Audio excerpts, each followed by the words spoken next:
All right, hello, Econ. This is my take on market structure and market strategies.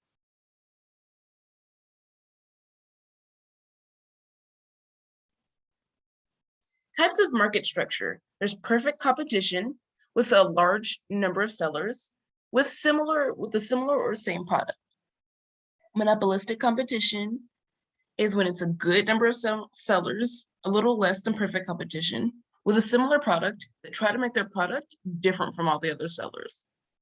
Oligopoly means that there are few sellers of the product, and a monopoly means there's one imperfect monopoly, or there may be like two or something like that, in a reward monopoly of this product. The product is very unique.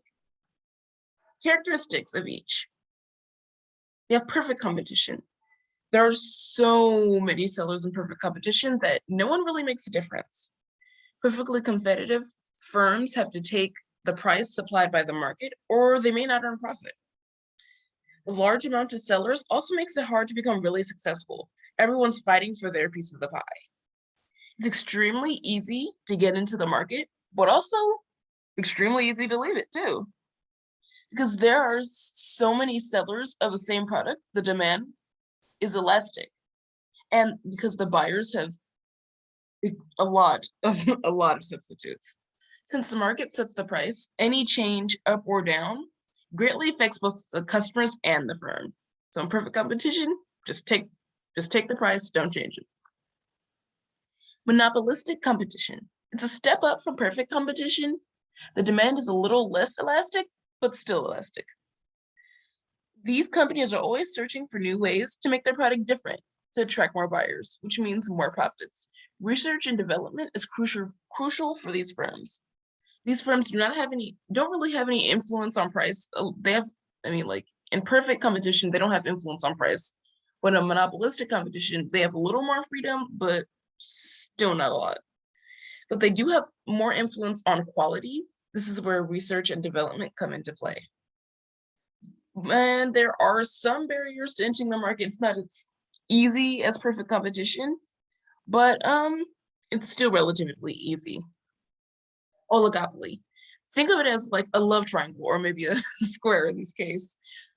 Usually maybe about three firms that have a good chunk of the pie. These firms are fighting for the money of the consumer. Oligopolist firms live in fear that the other firms will have lower prices than them. The limited amount of firms has a positive effect on the profits. So basically, it's a little I feel like it's a little like the stricter version of monopolistic and perfect kind of combined. Monopoly. Since the firms produce a unique product, they can set prices and quantity. If it's never been done before, there are not any previous expectations. The product is perfectly inelastic. There's no one like it. There are no substitutes. But as I explained earlier, there's sometimes are similar products or stuff like that, but not as many. You don't really have a lot of substitutes from different companies. Revenue goes up when price does. So, when you raise your price, you earn more money because you're the only firm. So it's almost a guarantee. Strategies. In perfect competition, you try to maintain your place in the market and adapt to changes in price. As a price taker, having a different price can make you stand out like a sore thumb with the competing firms. Monopolistic competition and oligopoly. In monopolistic competition, you try to keep your place in the market, keep researching and finding different ways to develop the product. Stand out. And advertisements can help separate you from the competition. Things like jingles and slogans also help with this too. In the oligopoly, it's very similar. Keep your market share, make your product different, stand out, adapt to changes in price and supply. So if your competitors, if you remember from the last slide, they're always scared of the fact that other firms will have lower prices than them. So you have to adapt to change in price. When your competitor changes the price, you change the price. When your competitor supplies more, you supply more, or, do something that matches it so you could also enjoy greater profits. And for monopolies, it's profits, profits, profits. Always produce in a way that maximizes your profits.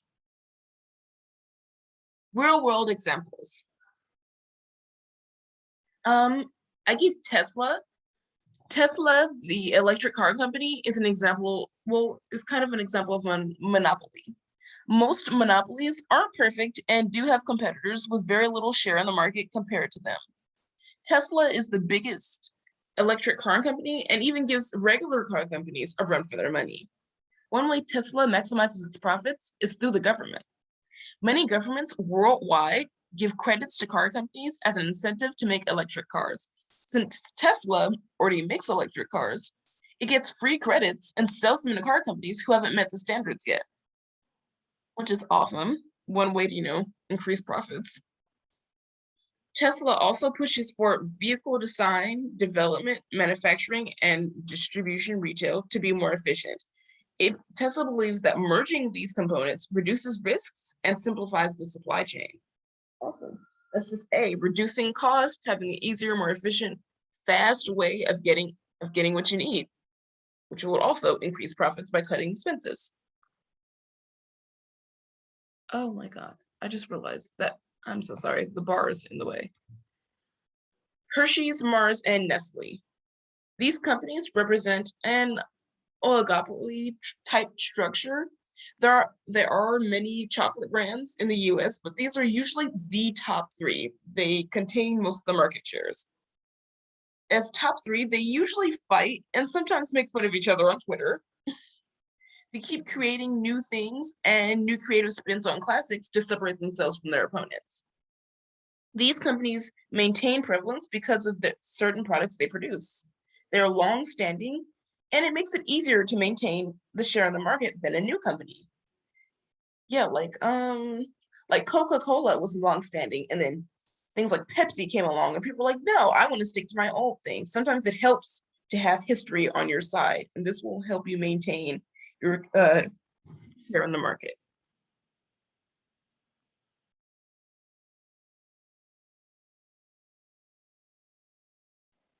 Makeup companies, they're a perfect example of monopolistic firms.